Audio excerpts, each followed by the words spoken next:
یہ کہانی ہے عثمان سردار اور بالا خاتون کی۔ عثمان سردار کائی قبیلے کے ایک عظیم اور بہادر سردار تھے، جبکہ بالا خاتون ایک عالم دین شیخ ادابہ علی کی عزیز اور لاڈلی بیٹی تھی، جو آہی خواتین کی سربراہ تھی۔ شیخ ادابہ علی بالا خاتون کا نکاح عثمان سردار سے کروا دیتے ہیں۔ اس طرح عثمان سردار اور بالا خاتون کی شادی ہو جاتی ہے۔ عثمان سردار کا ایک خواب تھا کہ وہ اسلام کے نام پر ایک عظیم الشان ریاست قائم کریں، اور بالا خاتون نے ان کے اس خواب کو پورا کرنے کے لیے ان کا بھرپور ساتھ دیا۔ وہ زندگی کے ہر میدان میں ان کے شانہ بشانہ رہیں۔ عثمان صاحب اور بالا خاتون نے مل کر کئی جنگیں لڑیں اور کئی قلعے فتح کیے۔ اس راہ پر بالا خاتون اور عثمان صاحب کو کئی مشکلات کا سامنا بھی کرنا پڑا۔ منگولوں کا قہر، صلیبیوں کی سازشیں اور اپنوں کی غداری جیسی مشکلات کا سامنا کرنا پڑا، مگر ان سب مشکلات کے باوجود بالا خاتون اور عثمان صاحب حق پر ڈٹے رہے اور اللہ کی راہ میں جہاد کرتے رہے۔ عثمان سردار نے اپنی تیز ترین تلوار سے کئی ظالموں اور کفار کو دھول چٹوا دی اور کئی ظالم کافروں کے سر اڑائے۔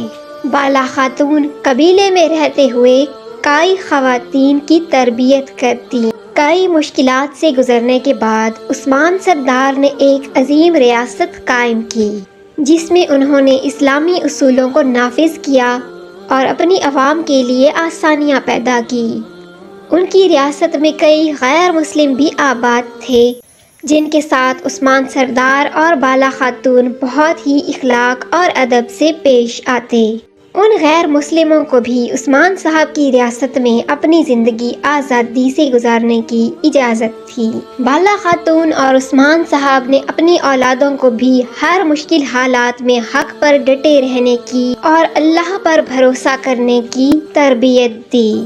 نہ صرف ان کے بیٹے بلکہ ان کی بیٹیاں بھی ہر فن مولا تھیں۔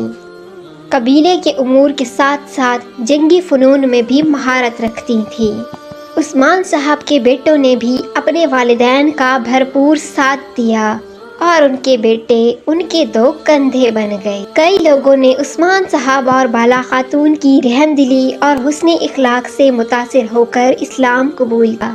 اس طرح ایک بازن دینی شہزادی جس کا نام ہولوفیرا تھا، اس نے بھی عثمان سردار اور ان کے قبیلے کے لوگوں کی حسن اخلاق کو دیکھتے ہوئے اسلام قبول کیا، اور اس طرح ان کی شادی عثمان غازی کے بیٹے اورحان غازی سے کی گئی۔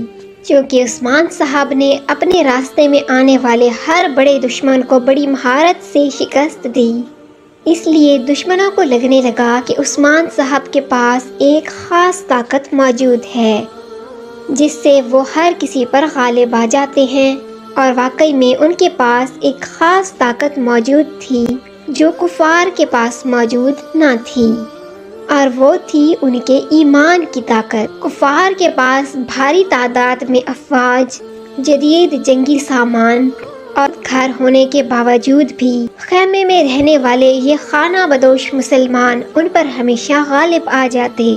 دراصل یہ ان کے ایمان اور اللہ پر بھروسے کی طاقت تھی۔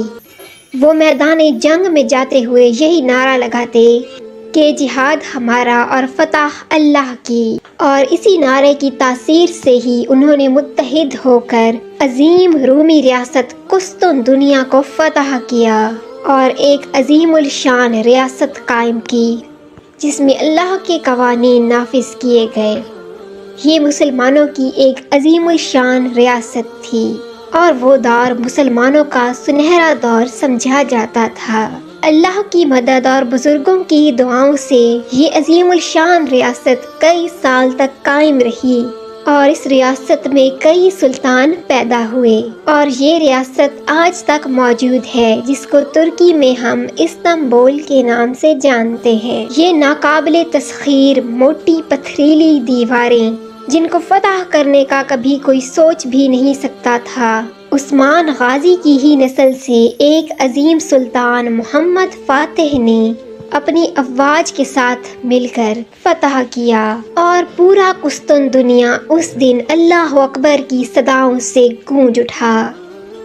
اس عظیم الشان ریاست میں عورتوں، بچوں، غیر مسلموں کے حقوق کے تحفظ کی ضمانت دی گئی اور غیر مسلموں کو ان کے مذہب کے مطابق آزادی سے زندگی گزارنے کی اجازت دی گئی۔ اس عظیم الشان اسلامی ریاست کی داغ بیل ڈالنے والے ایک خانہ بدوش قبیلے سے تعلق رکھنے والے عثمان سردار تھے اور ان کی بیوی بالا خاتون تھیں۔